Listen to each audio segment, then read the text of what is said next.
Ready to-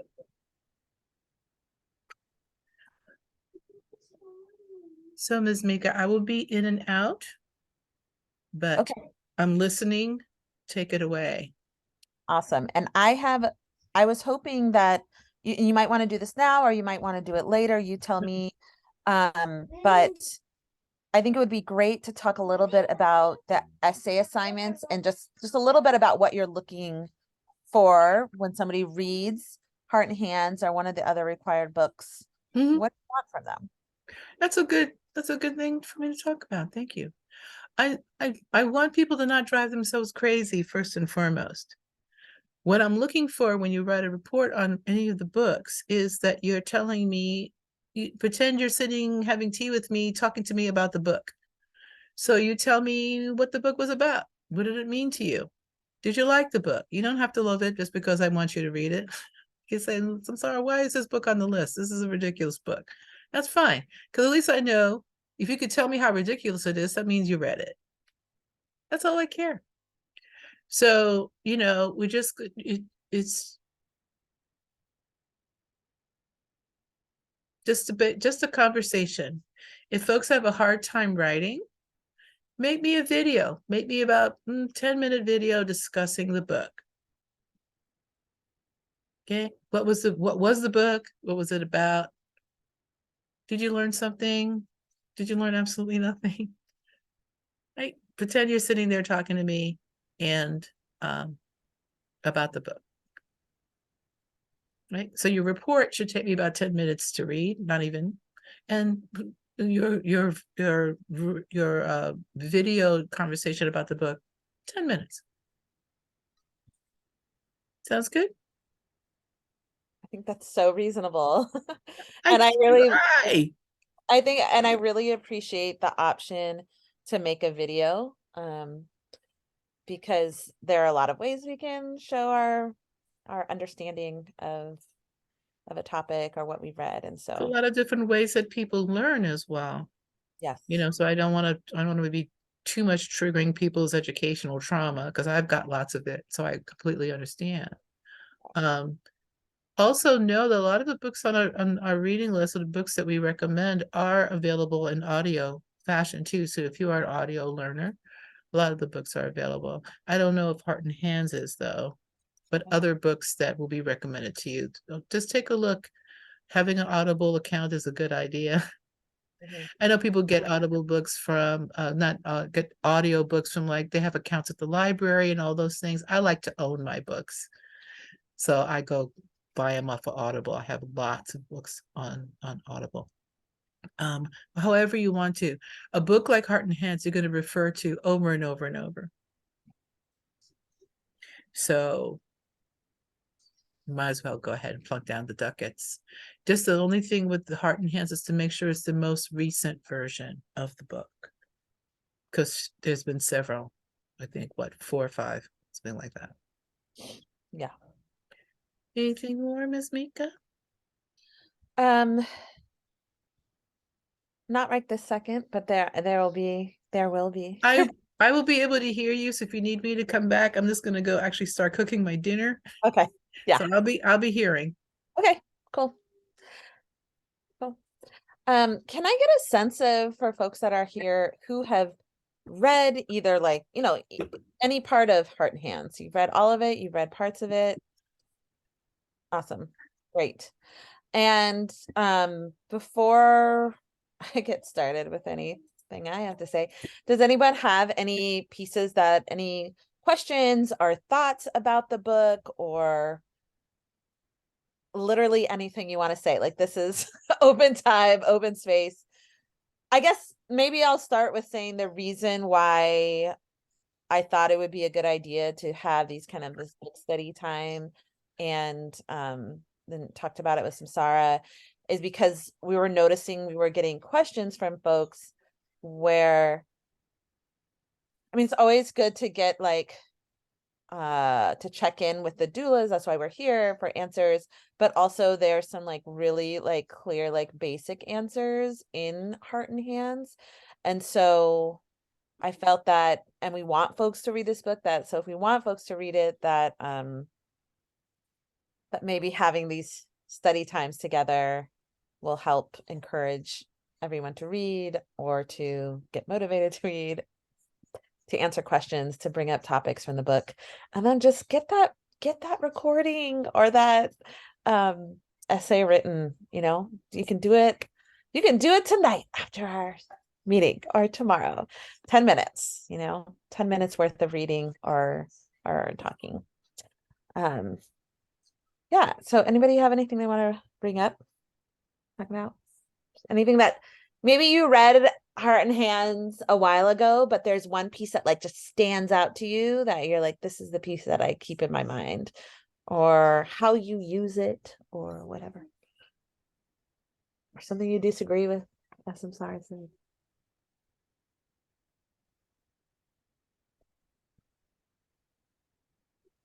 Anyone?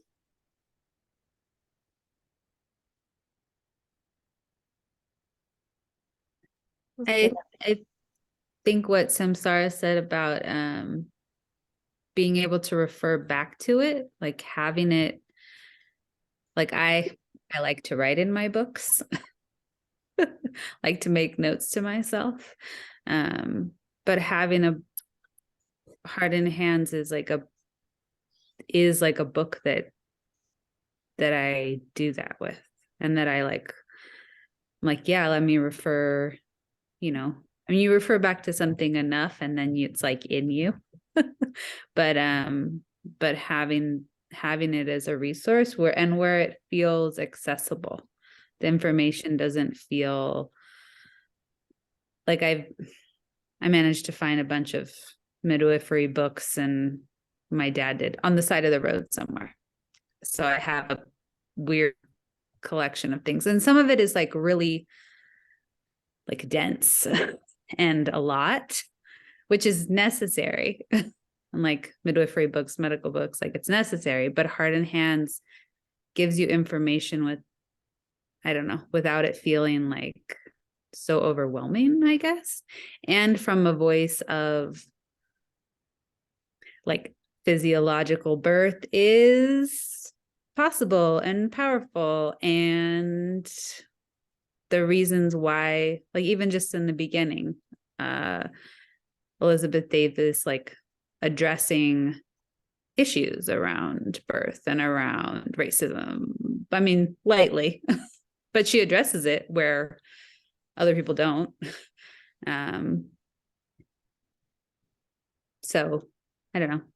And yeah, and just having it as a reference tool that seems accessible from a voice that feels accessible for myself. Can you just take a look at my computer? There's somebody trying to get into the. So I'd like to third that, pretty much what Kathleen said. I agree. We see that Joe is trying to get back in. I just I think resent the maybe- link because we can't add someone to the meeting, so I just have to click on Okay. it. Thank you. Yeah, Yes, I'm sorry, I might have to. Sorry, just 1 second. Oh, okay, great. Okay, cool. I think she got back in. Yeah, just the same thing as what Kathleen said. Like Heart and Hands was one of the first midwifery books I read many, many years ago. And you can kind of read it like a novel. Like for me, I'm a front to back, like read every word person, which can be masochistic. Some books trying to do that is just like, but that book, it's so easy to read. The language she uses is kind of just like so pedestrian, and yet there's all the information in there. Like then, okay, so I read that when I was just like, I'm gonna be a midwife, yay! And then I went to midwifery school, and like Anne Fry's tomes of knowledge are kind of like the cornerstone of midwifery textbooks, and Anne Fry's style is like so much information and such specific detailed like facts. Like what I've learned is Anne Fry's books, you read them to know what page to bookmark so that you can go back and read it when you need the information, because there's no way to retain all that like heavy duty, super hard to understand stuff, but it's good to have a really reliable reference. But like Heart and Hands becomes part of your knowledge in a more easy way, at least for me, in the way my brain learns. And then the great thing about it is it's small enough that you can have it in your birth bag or keep it under the seat in your car and use it, like Kathleen said, as a reference. Whereas like an Anne Fry book is like huge and too heavy to carry around. So it's a great reference, but also I just think it's amazing. Like it's such a beautiful thing that she created this book that's pretty slim, but really, when it comes down to it, everything you need to know is in there.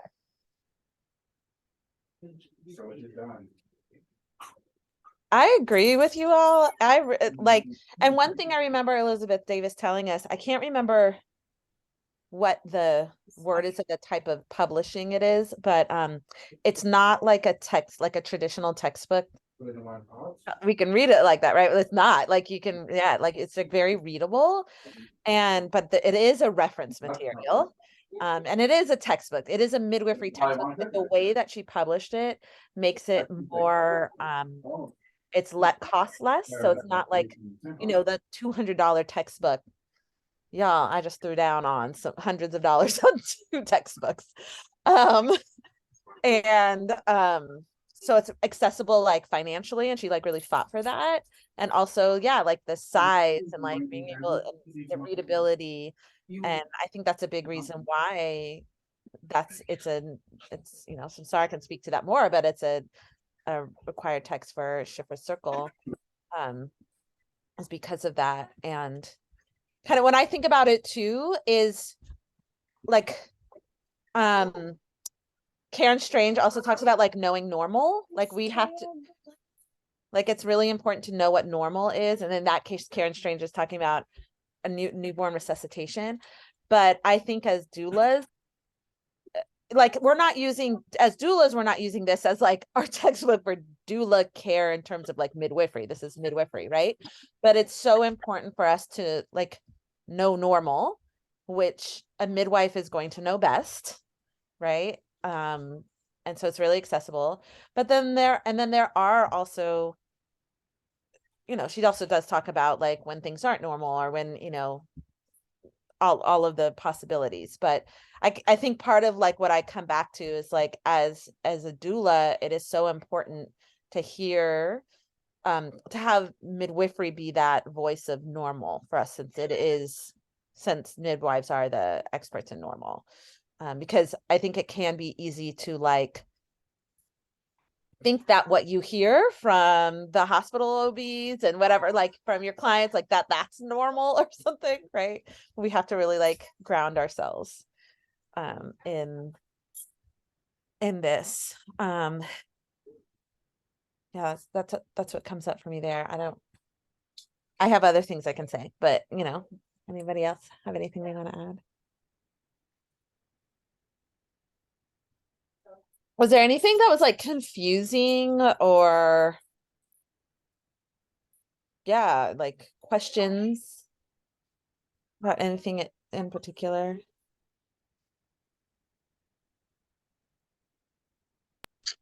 Can I just ask a question because I have the old version? Sure. I know that this had come up during a meeting I was hosting where we were practicing intake. Has that intake significantly updated or changed? I mean, I imagine most of the content is the same. I'm just wondering if, I think some of the language in the past was maybe not by intention, but just like with the times problematic. Yeah. So I was just wondering what the status of that has been, because I know it was bringing up some discomfort for some of us and some students around just like how to talk about some of these things, especially around like genetic conditions and ableism, all of that. Yeah. So I have the 5th edition, which I think is the most recent one. It came out. I've seen a copy of it. I'm pretty sure this is the most recent edition. 2019. And so the medical health history form, I can already tell you, and we did go over it in class together with her, that some like it actually asks for like gender identification. It says preferred pronouns. It should just say pronouns, but like it is asking for some of that info. And then in terms of conditions, I mean, most of it still uses like mental retardation, which is now an outdated term that's no longer used. Oh, sorry, kids are having fun.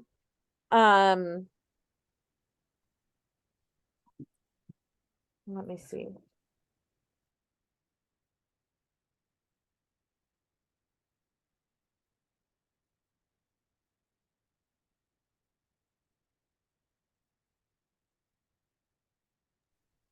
And let's see.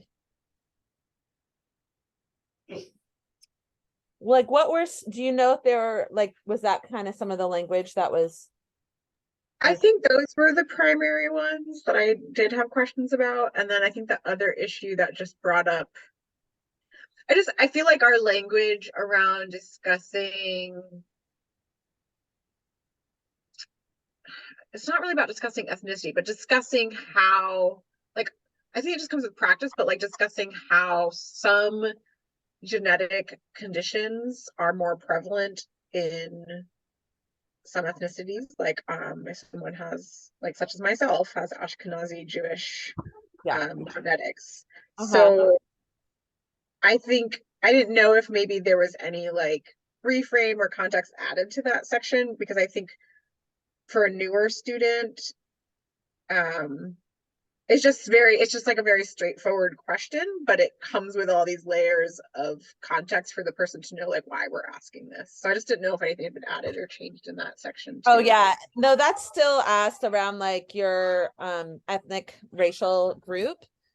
I know those are also on the form, like those are on OB forms, right? And it's all about genetic testing and whether or not someone wants to do that.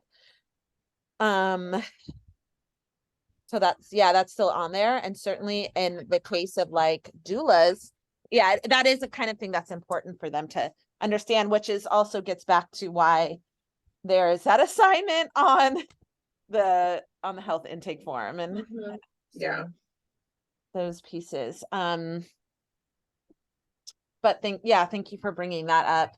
No, yeah, thanks for sharing where there have been updates. It was just something we discussed live in session together, all like the people who were there. I don't think it was like a negative. It was just like, is this really like, certainly like we wouldn't use the term retardation anymore, but there were some others that were just a little bit more like, I think it's just a practice of getting familiar with why sometimes those questions are appropriate and other times why like it might not be relevant.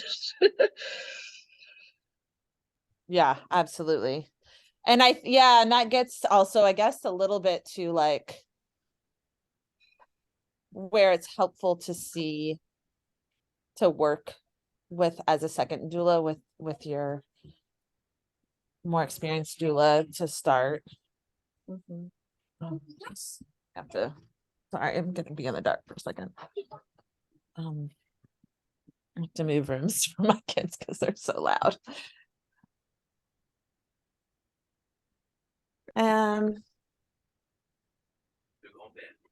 Anyone else? I'm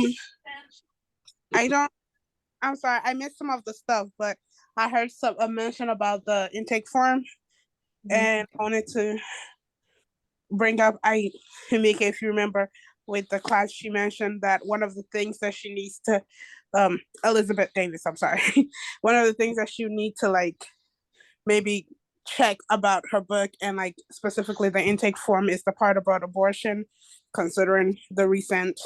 Thank you. Yes. Oh, that's such an important part. Yeah. So what, go ahead and finish what she was saying about it. Well, like just considering the recent craziness going on about the legalization of abortion or the otherwise, and like so as to like not be able to implicate anybody, having that on record if they had an abortion or not. And it's illegal in whatever state or whatnot. Yeah, so like depending on what state you're in or where, and also like the reality that it can, for many, not in California, thankfully now, but for many people, in many states, the laws can change. And so her recommendation, for midwifery, she has a confidential form that that information can go on, but wouldn't go into their records. So that if there was a concern around, having to turn records over, that could possibly share information about an abortion that a client didn't want shared, it wouldn't be there. Joe, you had a question. You're good. Okay. I also wanted to point out, like, especially for people who haven't done this assignment yet or some of the others, that the chapter, I think it's, let me look at what chapter it is.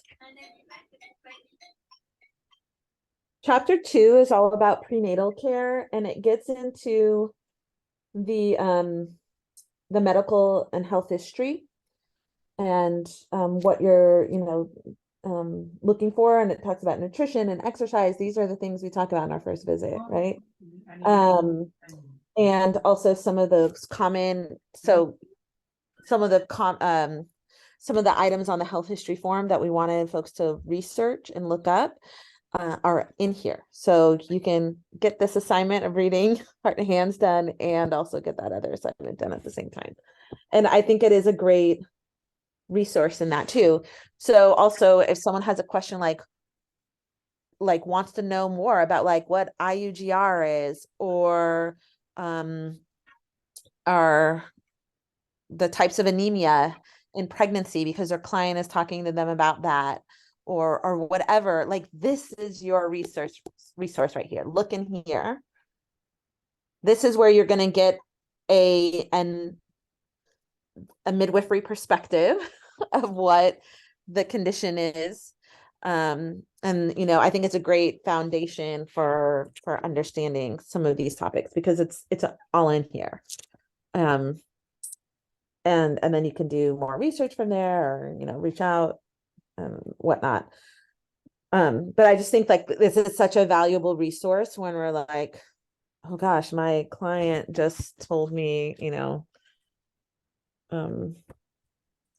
what is something that might come up with. Also, what does it mean? Like, is there significance to have varicose veins on the vulva? My client just told me that she has those. Maybe I'll read about what Elizabeth Davis has to say. I just looked that up.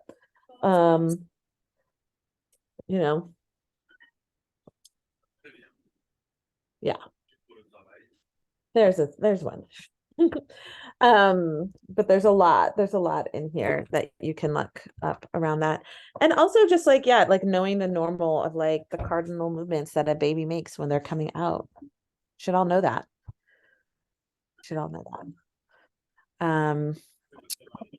And that also goes, of course, into like postpartum as well, and postpartum concerns. Sorry, kids, I don't know how much y'all can hear. And then I think it's helpful to hear also about like post-cesarean concerns. Like, what is it after cesarean that we want to just have, like, keep our eye out for our clients. If they're talking about them, we want to make sure that they're getting access to care and that their concerns aren't being, dismissed. So there is a section, for example, on post-cesarean concerns. So if your client just had a cesarean, you might want to just go ahead and reference that section real quick. So if any of these things come up, that you're kind of, you're not diagnosing, but you're knowing I feel it, you know, like, yeah, my client needs to get access to their provider. And if their provider is dismissing this, like maybe they need a second opinion, and encourage them to get that, for example. Again, you're not diagnosing, but you're just being aware of what, you know, and if somebody comes says, you know, that they're having, you know, headaches postpartum, they don't know why, you know, like, okay, maybe and but they're not reaching out to the provider, well, maybe that is the time when you suggest that, or whatever, you know, there's different examples of that.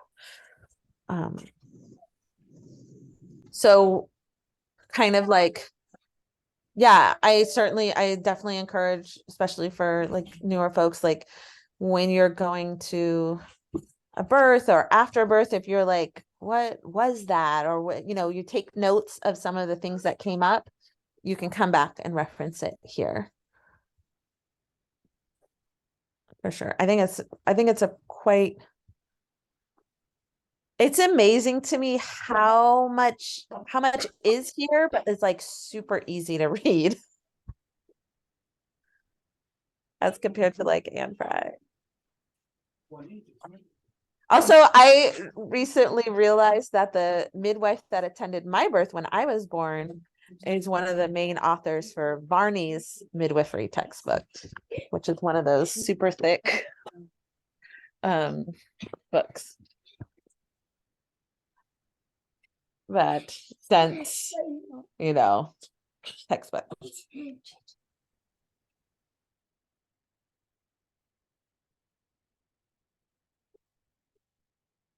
All right, I think I need to go downstairs, y'all, because I keep trying to go to a different room and it's not working with my daughter. So I don't know if it's gonna take me like 2 or 3 minutes. I don't know if Samsara wants to come back, if somebody else wants to mention something about the reading. But I will take just a few minutes. I just wanted to say, I'm working with a family right now. And when I first met up with them, this is her second birth. And so she was interested in having a VBAC. And I had ran by Mama Samsara, and there were just so many medical issues that she had. And so basically she's not a candidate for a VBAC, like at all. But I think for me experiencing this and working with them, I learned so much. And the book was a great resource of information as far as like even just like making sure they're fully informed about, you know, what's going to be happening at the cesarean, because her first cesarean was just, it was a horrible experience. And so like just making sure they're fully aware of like, you know, the things, the sign, like you said, Mika, the things that to look for after you have a cesarean that may come up. And so I did find myself like going back to the back of the book and like, you know, just putting in those keywords and like finding it throughout the readings just to make sure that I'm versed in this area, because she has so many medical concerns going on with her. And I really, you know, I spoke to her husband yesterday and I really wanted to stress like, hey, she's a very critical situation, and just really stress to her that, you know, and to them that, you know, just be aware, you know, because I'm not able to be at the birth because there's still, she's going to John Muir and they still have that only one person can be in the delivery room.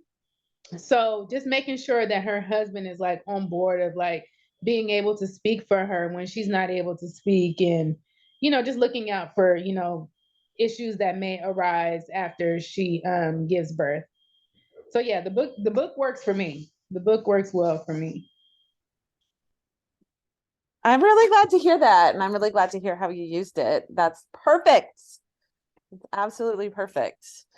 And you didn't use it to diagnose, but you used it to be aware. And Yeah, I don't have all the answers. So when I'm like, you know, I find myself even when I'm talking to her, like, hey, hold on, give me a second.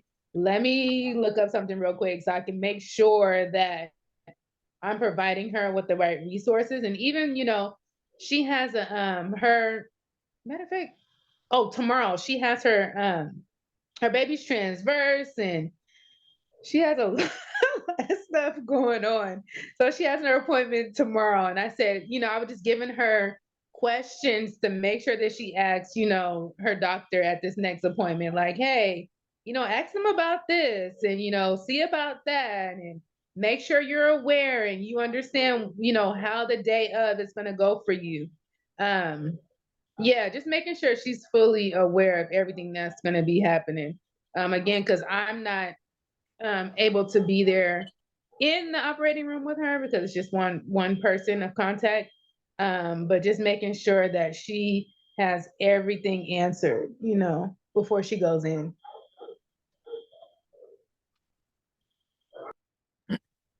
That's great. That's wonderful, wonderful, Joe. I'm really glad to hear that. And yeah, and to ask questions and definitely get clarity around care and making sure that they're getting that, standard of care or more. Something that gosh, was it in Elizabeth Davis class or evidence-based birth or somewhere? That standard of care is not the same as evidence-based care. And not all countries use standard of care. Some do evidence-based care. Because so much of the standard of care is based on opinion and what they call expert opinion, which is really just, they survey a group of OBs and get what their thoughts are. But their thoughts could be wrong. Or right. But we're not totally sure. And it's not to say that evidence is the be all end all, right? There's a lot of issues there too, but I think it is helpful to know that standard of care is based on opinion, and opinion can be biased. Just aside that. Not directly based on the book.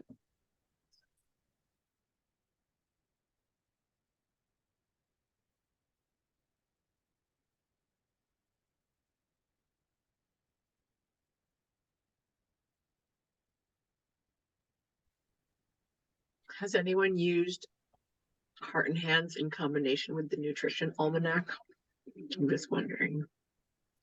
That was my favorite part of that course entirely. I love nutrition as I eat chocolate. Yeah, and in Heart and Hands, one of the assignments that Elizabeth Davis gave us, which is super helpful to do with your new clients. We do the nutrition journals as with our clients, but what Elizabeth Davis had us do was take, and maybe I don't know if it looked the same or different for you, Jessalyn, but we took those journals essentially of what somebody said they ate every day, and we had to literally break down everything that they ate. There's a tomato and some tofu and 2 slices of bread, or however it was written down. And so we need to know what is the nutritional breakdown of the whole wheat bread they used, of the tomato. I was obviously unsuccessful here. If you're quiet like this, you're okay. Your entourage follows you. I tried. At least I have one kid and a dog upstairs. One kid down here. And so I used websites. I plugged in the information, and I can't remember the name. Maybe Priscilla, you remember the name of the maid one. And broke down all this down to the macro and micronutrients in a slice of bread, let's say, or whatever, and half of an avocado. And it is really enlightening to see where how clients are or are not meeting their nutritional needs. or where, and you know, where they are or not. But also I will say, and this is something that came up for us too, was like the group I was in and the way that this person wrote what they had eaten. They had gotten so like literally like 2 slices of bread and 1 piece of tofu, and that's, it was actually like a very disordered eating pattern. And so sometimes that can show up too when you're doing those food journals. Someone that might have a history of disordered eating, or just in the way that they kind of keep track of their information, or you're noticing that there's like, they're not eating a ton of protein, and then in the middle of the night they're drinking, you know, 3 chugs of orange juice or whatever, right? Like, you know, you're seeing these patterns, or like 5 gummies or, you know, like getting really specific about it, but also seeing that that's happening as a late night snack, right? Like you can start seeing patterns of like, well, nutritional needs aren't met, maybe this happens, but also like, is there some disordered eating where they're not eating, purposely not making their nutritional needs? I don't know. It's really cool stuff. What do you want to add about that, Jessalyn? Yeah, I think it's like an exercise in just getting familiar with the nutrients, but also like reading between the lines, really. And the other element of that, you know, yes, like how does the person approach the exercise and the food journal, and how do they describe and like relate to how they're eating? But the other piece that I know we did, and maybe this would be something that would be just like helpful as practice, is like debrief on anonymous food journals that you've collected with another doula. Like, this is what my client was eating and this is how they were doing. When I did the course back in 2012, Elizabeth Davis provided like little snippets about the person. So the one that always stands out in my mind is, and they were all like real case studies, was like a food journal, again, just like the person's handwriting of like what they were eating. And then she wrote a note like, this is a woman from Japan who moved to the US as a college student. They've been married for this many years. Their husband is Scottish Irish, and they mostly cook food that he likes. And her family is in Japan. And she's dealing with some perinatal depression. So there was like this element of like a little bit of context. And then we were supposed to like also use the food journal combined with that information to like maybe make some like culturally relevant or emotionally relevant nourishment recommendations. And that was such a like poignant example, because this was a person who was experiencing depression and away from their home country, away from their home foods, eating meat and potatoes, which is like very different than a traditional Japanese perinatal diet. And the person was eating a lot of plums, which is a Japanese ingredient, or it is an ingredient in Japanese food. And so the takeaway was like, this person is like missing some of their home foods, and probably, we don't know their family dynamics, but like is reporting depression and homesickness. Maybe like encouraging them to like make some miso broth or like other traditional Japanese foods. Like maybe that would address some of the emotional separation that this person was experiencing. And like also maybe there's a need to help facilitate some communication with the partner around what's nourishing to the pregnant person right now. And like maybe it's not the meatloaf and potatoes, and like how can the family work together to like invigorate that sense of familiarity and like emotional belonging that might be missing in an immigrant or migrant experience, or when your family is far away. So there was like this other element of nourishment that I do think comes between the lines. And I don't necessarily always have cases that are like that explicit, but paying attention, like Mika said, to like how someone's approaching the activity itself, and then also considering like what else is going on in their life, and how is that reflected or not reflected. And like some of this is projection, of course, but I also think that's an intuition that we get to have and build and trust as doulas. That's really like unique in birth work and care work, and can be so transformative and like so preventative of harm. So you know, I don't want to like judge people when I meet them, but I will make an assessment based on their food journal and how they are acting and relating to me around that activity and what else they share in that context. Thank you for sharing that, Jocelyn. Yeah, I think that would be a great exercise for us to do. When we did that assignment, which was just this past year, so 10 years later, 2012 to 2022, we didn't have those notes just typed up of just the food items typed up. So that would have been cool. So after, when we're like, this sounds like, she was like, yeah, actually, and gave us some context. But that's cool. That sounds really cool. It's really helpful.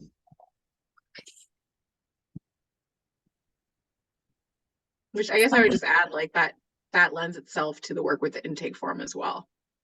And like how all those pieces come together in a way that almost only uniquely doulas and midwives get to respond to. Like, I'm looking at your nutrition and your mental health and your home situation and your travel migration history. Like, that's a really unique thing that we get to learn about our clients and support them around. Absolutely. Yeah.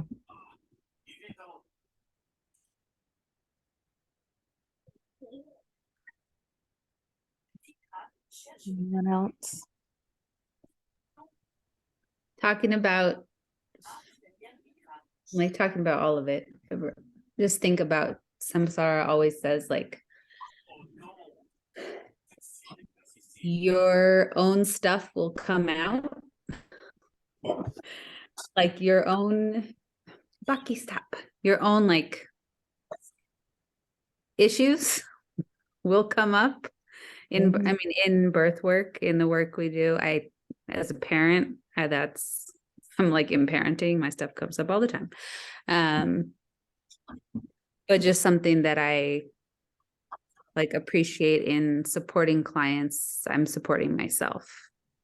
Like in learning about body health, women's health, reproductive health, can care for myself. Just like the importance of that, and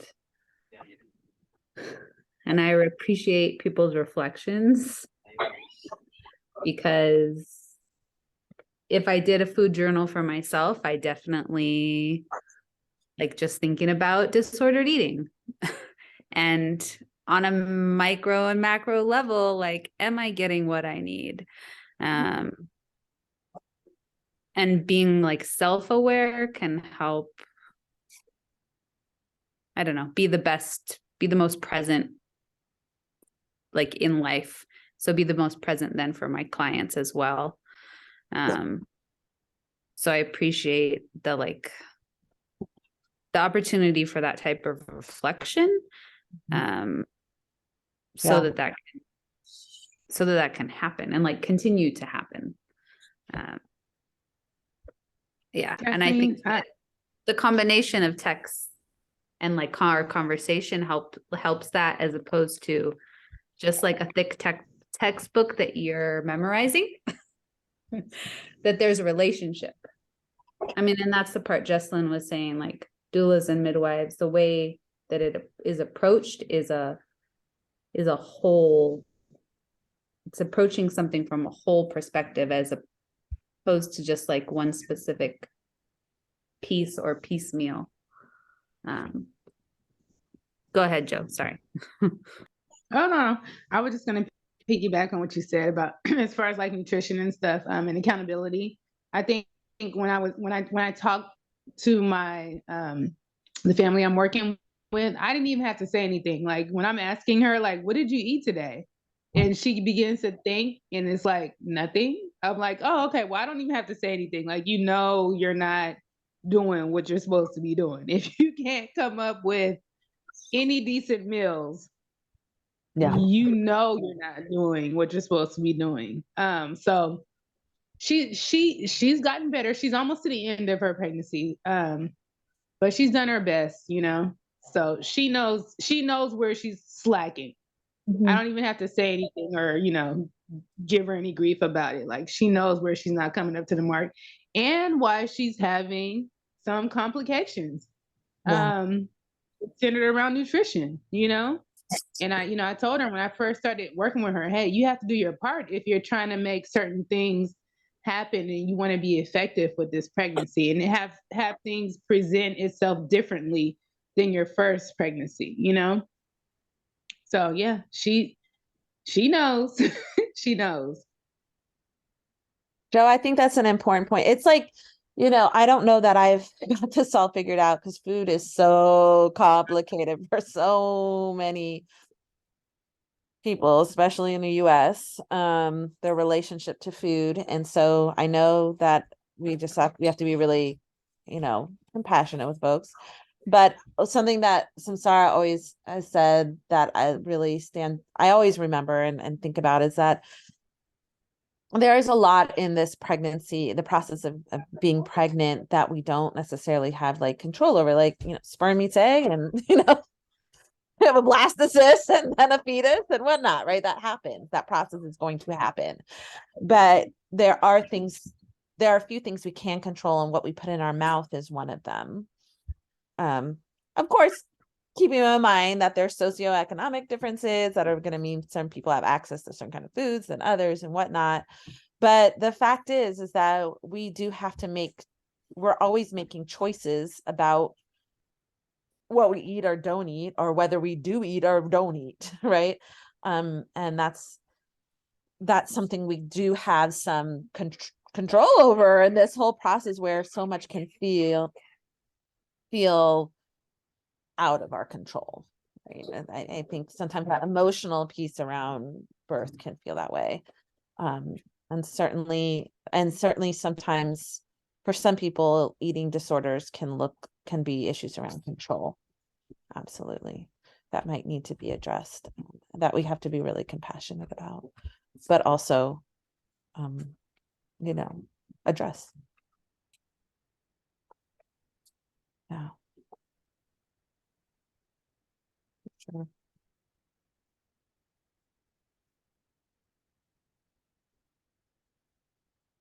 Yeah, the nutrition is so at the heart of the work we do here, right? And also it's like it's our lane to remind people to stay nourished and check in that they're eating well, to the best of their ability and how they can. And something that also, like, Samsara always reminds us to do is, like, when we're doing a food journal, like, find something on that journal you can praise. That's something, and they had a hamburger for lunch. You got your protein in.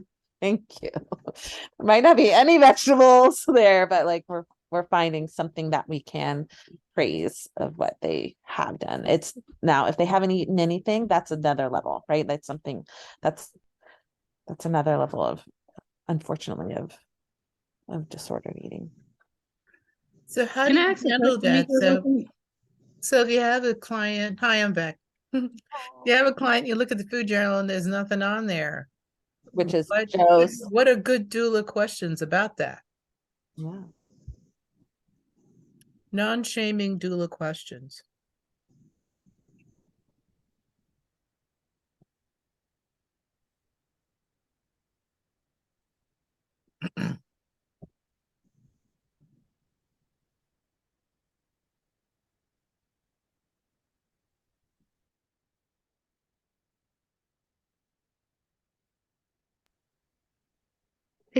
I think asking, and just like as a basic thing of asking how they're feeling, like how they're feeling in their body, to like be able to reflect on that. Like, well, I'm so tired and I am dizzy when I stand up, and I'm like, oh, like, well, what did you eat today? Like, how's, like, so that to help them make a connection. For sure. But if you're looking at a list that's empty, you already know she didn't eat anything. Mhm. right? So how do you express concern, non-shaming concern, rather than like your eyes bugging or going, oh my God, you didn't eat anything all day? Or, even asking somebody, what did you eat today? That could, not to pick on Kathleen, but that could sound like someone's mama, Mhm. right? So a suggestion, a notice that your food journal is empty. I feel concerned. I feel concerned for you. Is there any way I can help you? Do you need any help around that? And then let them tell you whatever the story is. Right? And if you're doing a home visit, go fix them a sandwich. If you're with them, or if I saw nothing in a 24-hour food thing, I'd be like, even if you're on Zoom, go fix that sandwich. I have time. Come show me the beautiful sandwich you're going to make. Or, so something you can eat right now. I would love to see you eat. Right? And then they giggle and they smile. Hopefully, after they've told you something happened that day. I mean, did they have a fight? Did somebody die? Did someone lose a job? Something happened for not to have not eaten in the 24-hour span. Right? So we want to talk about that. And then we want to see them eat, whether it's virtually or in person. We want to see that mama eat. And we can even ask, would it be helpful for you to text me at the end of the day what you ate every day? Do you think that would be helpful? And sometimes they'll say yes, and sometimes they'll say no. But if they say yes, that's great. And then that means that every day, you set the time by 8 o'clock tonight. So usually all the meals are eaten by then. You can just send me your breakfast, lunch, and dinner. It'll just kind of help you stay on track. And, I'll be thinking good thoughts of you when I get your food journal. And then whenever they send their food journal in, almost immediately, no critique at all, just out amazing, amazing, amazing, amazing. Good for you, good for you, good for you. Because now the client is eating as opposed to hours going by. So we're not going to nitpick that they didn't get enough greens, right? When the day before they ate nothing, right? And so as everyone was saying, the more we praise the good stuff, it's like with our kids. We don't want to remind them every time they made a mistake.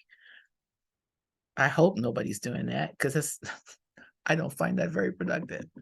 But the more we focus on the things that they're doing well, that they, because we're not mommies. I don't like the term mothering the mother, actually. I don't like it a lot. But we are maternal energies with our clients. And so overall, I said my clients want to please me. They want to please me personally. Right? And so the more you are pleased with them, the more they're likely to do those things that'll be like, getting that praise. Because how much praise do people get in an average day anymore? And certainly not praise for being pregnant. So forgive me for butting in, but that just felt juicy. I had to say some stuff. I'm very glad you did. You would have great things to say. I try. You're so great at it. You're so good at it. Doing it my whole adult life. I better be good at it. It would be pretty darn sad if I You're would. great. You're amazing. You're better than good. Thank you. I need some praise too. That was nice. Always feel it's true. It's true. Where did we go? We were talking about the book, and I hear we're talking about clients now. What was the transition? I missed We that. were talking about the section on nutrition. Hmm.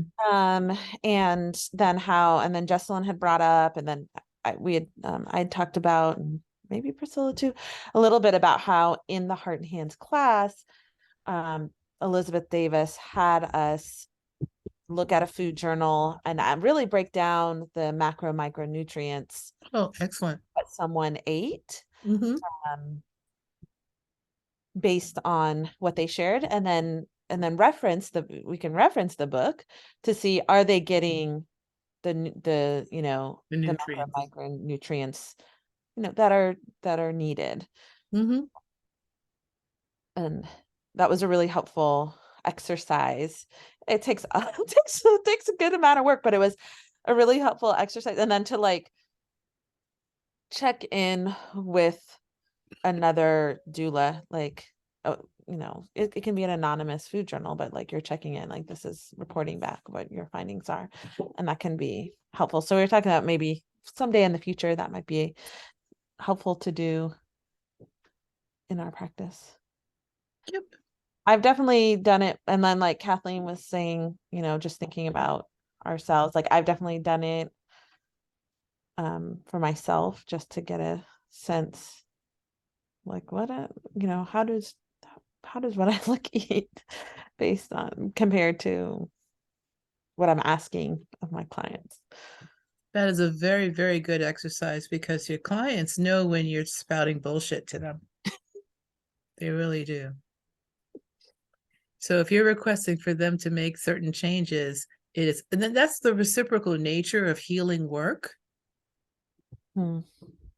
Right? When I was doing a bunch of counseling, which I'm slowly starting to do more of actually, it was surprising. Clients would come in with the issues that I'm dealing with in my life. I'm like, how do they know? Is there a camera in my house that they're seeing?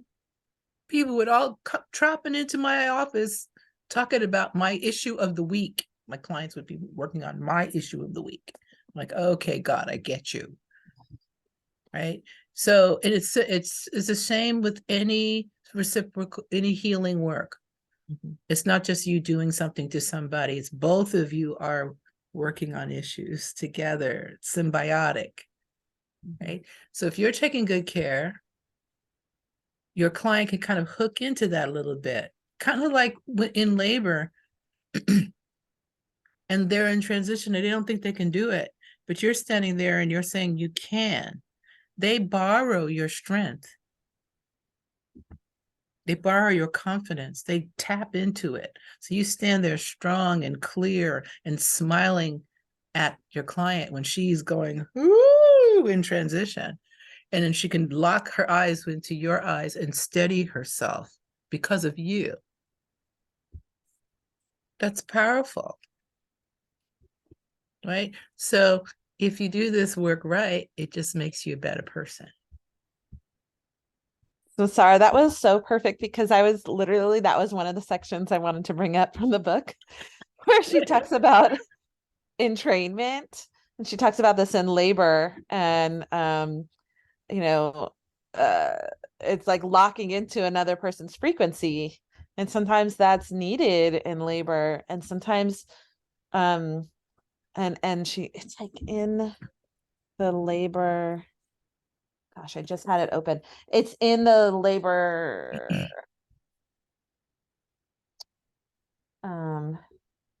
assisting at birth. And I think it's when she's talking about active labor or transition. And kind of, and how also the significance and the importance of that she talks about in relation to oxytocin. Absolutely. And that's why the studies with the 12-year-old girl was so impactful. One of the earlier Dooley studies just had a young lady, 12 years old, and she just sat in the room and she kept her eye on the laboring person and smiled at her. That's all the young person did. And the mother had a better labor, easier labor. Right? So, that's how simple and complex and mystical it all is. in my edition of Heart and Hands, it's on page 116. And so she talks about some different things that you can do in labor. I think pretty much all of those are pretty appropriate for doulas in terms of massage and warmth and those pieces, those coping measures. And Yeah, then she says the above measures work by further increasing oxytocin levels. As this happens, the mother's brain waves slow to alpha frequency, as do the brain waves of anyone intimately connecting with her. This is called entrainment.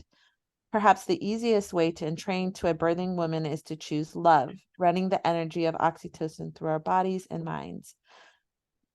By the same exactly. token, right? By the same token, we must understand that fear causes the release of adrenaline, not only in us, but also in the mother and others on the birth team. Being calm and loving is attending birth. Attending birth is not sentimental; it is a physiological necessity. Absolutely. It's human. Mhm. It's the most human of anything, and you can see why it doesn't go well in a hospital setting. Because what happens when someone's in transition in the hospital? Everybody speeds up. Everything gets loud. Turn on the lights. Turn on the super light. At bright. the table. Talking, yammering. I'm just like, someone's in transition here. It should be sacred, like you're entering a temple. Maybe a gong in the background. Bong. And it should be warm and friendly and safe. And not some stranger walking in staring at the person's yoni. Like there's the yoni watchers in the hospital that show up when it's time to. I was like, ew, get out of here.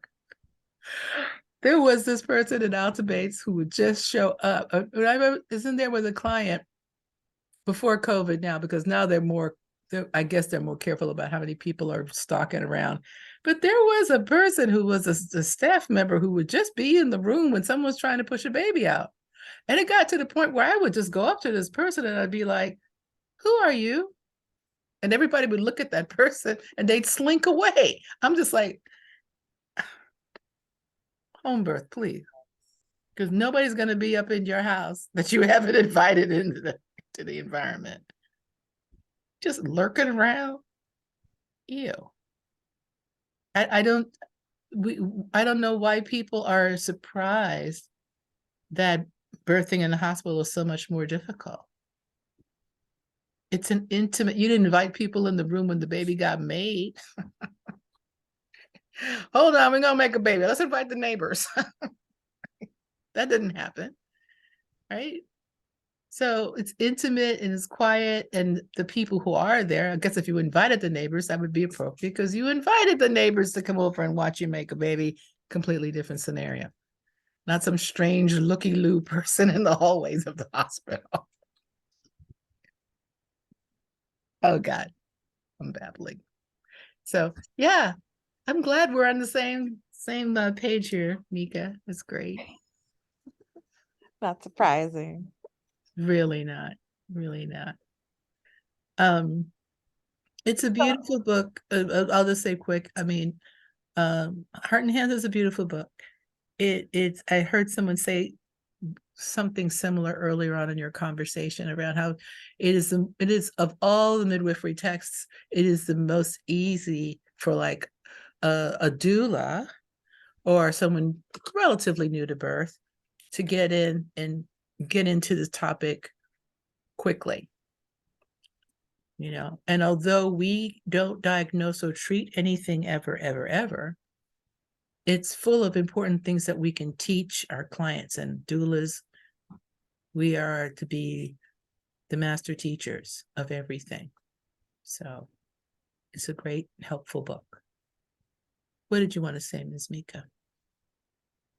I was just gonna check in and see for the folks who haven't written their paper or done their video recording, if they have any lingering questions. And Martha, I think you didn't hear the beginning part of that, but you can go back and see this on the recording, but also essentially it's either writing a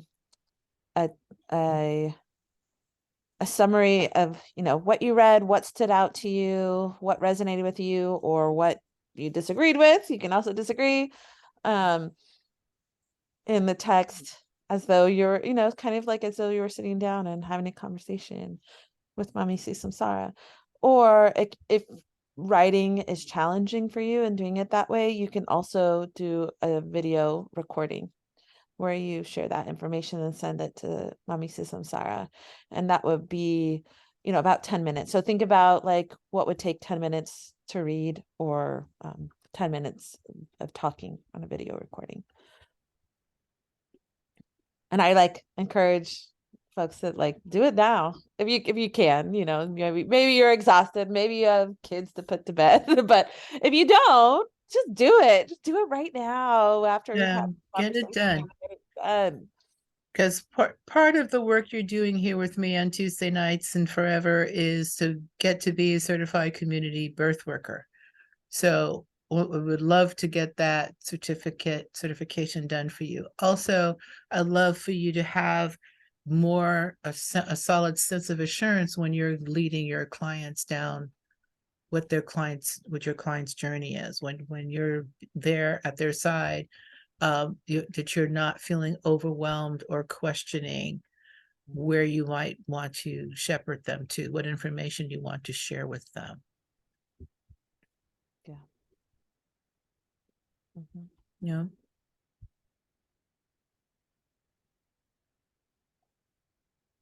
Okay. So your feeling answered. This was Martha's question? No, I was just asking this, like, You were just asking. yeah, and just kind of reiterating since Martha wasn't here at the very beginning. And Ah, this is due when? Sorry, I was trying to get unmuted. ASAP. Okay. So also in the document that I shared, in the thread, and I can probably pull it up in a minute also. Like the reading list, it talks about the same things that Samsara has said, like kind of around how long, the option to do a recording. For Heart and Hands, there's actually 2 assignments, but it tells you what they are and about the time frame for each book when things are due. Yeah, thanks. Yeah. We're kind of reinforcing this because folks have been with us a while and I haven't seen the reports coming in. So I just wanted to make sure everybody understood and we are helpful to you in getting it done. So we will be having book focus, and it would be great to be, if you're able to, as Mika suggested very wisely, to just knock it out after we talk about the book, if you can. And like, I think like Joe, how you gave that example of how you looked at the section on cesarean recovery after working with your client is a great example of something you could write about or talk about in writing or recording your response Totally. to Heart and Hands. Like Totally, you got that. totally. What you shared was perfect.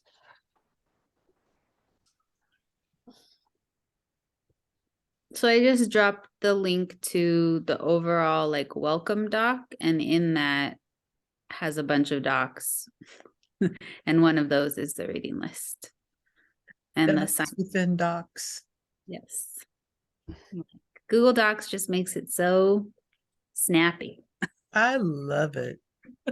I loved Google Docs. I think it's the coolest ever, even though it comes from Google. It is great. And this is such a great document that you created, Kathleen. Thank you. It's so easy, like to read and see and click on things. Mm-hmm. Thank goodness. Very grateful. Yeah. So how's everybody feeling? Feels like the energy is kind of low. It is late. It's almost time for us to say goodnight. I was glad I got to be here.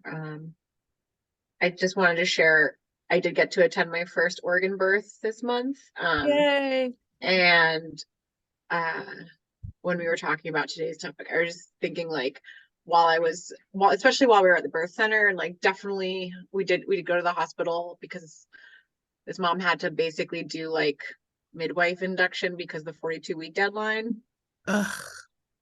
where like, I mean, her baby was 9 pounds 5 ounces.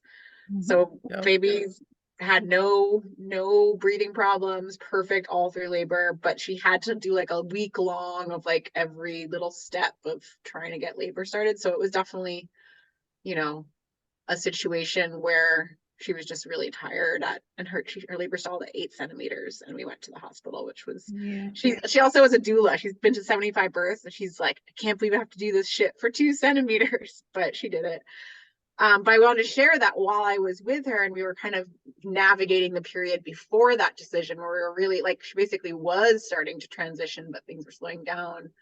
We were able to just be in the tub with broken waters, just be in a sterile hot tub, and just be with her contractions. And I felt so attuned to her. And there were so many moments where I felt like I was psychic to her husband, psychic to her. Like even just like the silly things like the music playlist, I'd be like, I want to hear the playlist I made. And then he'd like go turn the playlist on that I made. Like it was like little things. And I was like, I still got it. Because it had been like 2 years since I'd been to a birth. So I just wanted to share that overall was a really positive experience. And the contrast of that being at the birth center was like a relatively birthy nurse midwife birth center person, like relatively, right? That was, even though this is the chillest hospital I've ever been to, it was still very much a hospital experience. And that contrast was really stark. And like the husband was like totally freaked out when we got there. He's like, I feel like I've been trained to hate this. And I'm like, well, you're responsible for your own feelings, but like you're not wrong. And there wasn't, it was just like there wasn't even anything wrong. It was just such a different experience. So I just really resonate with the conversation around attunement. And I don't have the time to like take on a bunch of birth work right now, but I did feel good that I was able to like sink into that psychic space. And when you were sharing some Sarah around like what's going on with the doula shows up, I'd kind of made the decision because they were going through this induction to not mention like I'm going through a breakup and I'm moving. Like I didn't want to share any of that.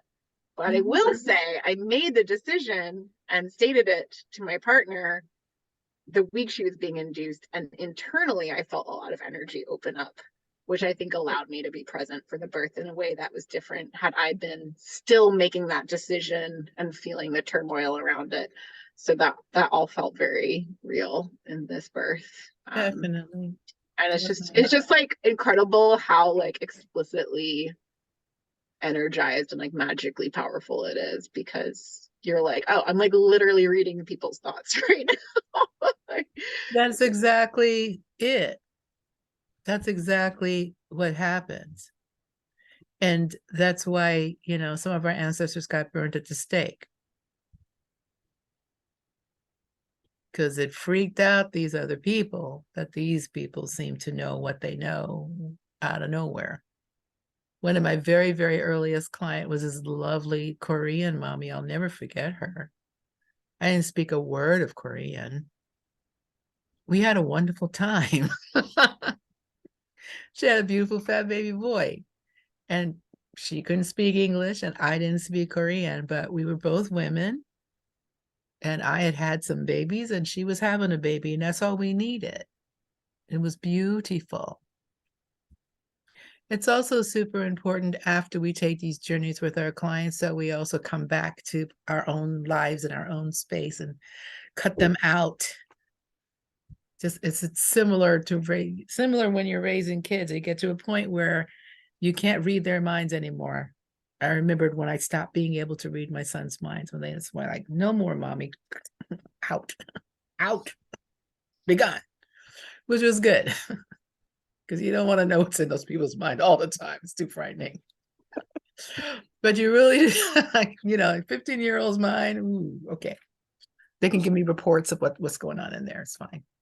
But, you know, having ceremonies for yourself after birth, where you're taking, you know, warm showers, or what herbs are in your bathtub, or what scents do you want around you? What yummy, nutritious food are you going to eat after you're home from a birth?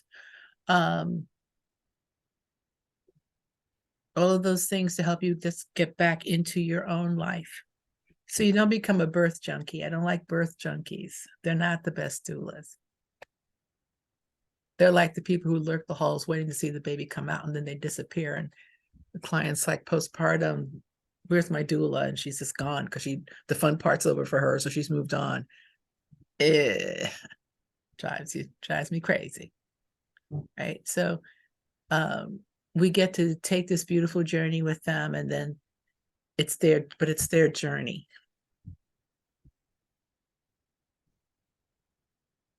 And we get blessed with all that oxytocin, because we definitely get a lot of oxytocin helping somebody bring their baby earthside. And then we shake it off and get back into our own life and have things in our own life that bring us oxytocin. Right? Have our own loving experiences or nurturing things, our spiritual practices, acupuncture, chiropractic, all those things, so that we're grounded.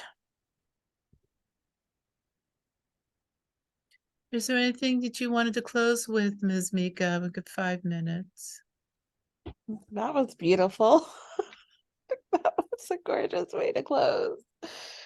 So then we will close there. I love all you guys, and I'm happy to see you again. And next week we'll have a wonderful speaker on natural family planning who I met at the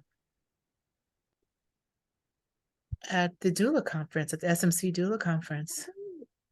Lovely lady. She's become my favorite chatty friend on Facebook. She's comments all on all my stuff, and she's just very sweet. So she's going to come talk to us about natural family planning, which is a helpful thing for those of us who are still cycling. I don't doing that anymore. I kind of miss it, but it's good, and it's good to share with the clients. And I also will share with you a book that Ibu Robin Lim gave me permission to share with my students regarding natural family planning as well. You can share that with your clients as well. And see how many mamas we can get off the chemical treadmill of birth control. Would be nice. So have a lovely night. Kisses and hugs. And if you